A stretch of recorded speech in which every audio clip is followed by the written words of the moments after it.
سلام، انشالله که حال دلتون خوب باشه. دیگه برای توپولا حالا آوردیم کت دامن قشنگ. توپولای خوشگل کجایین که ببینین کت دامن مجلسی قشنگ که جنس دامنش پشم مهر هست، جنس کتش مخمل کبریتی طرح ریز هست.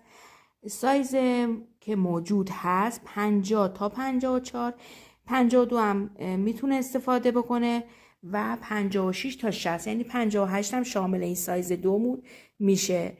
پس سایز یکمون 50 هست تا 54، سایز دومون 56 تا 60 هست. در صورت سفارش هر چه زودتر ثبت سفارش بزنید تا باز هم من کارهای سفارش رو انجام بدم، ارسال رو انجام بدم و هر چه زودتر این کت دامن زیبا به دست خانمای خوشگل پسند برسه. خدا نگهدارتون باشه.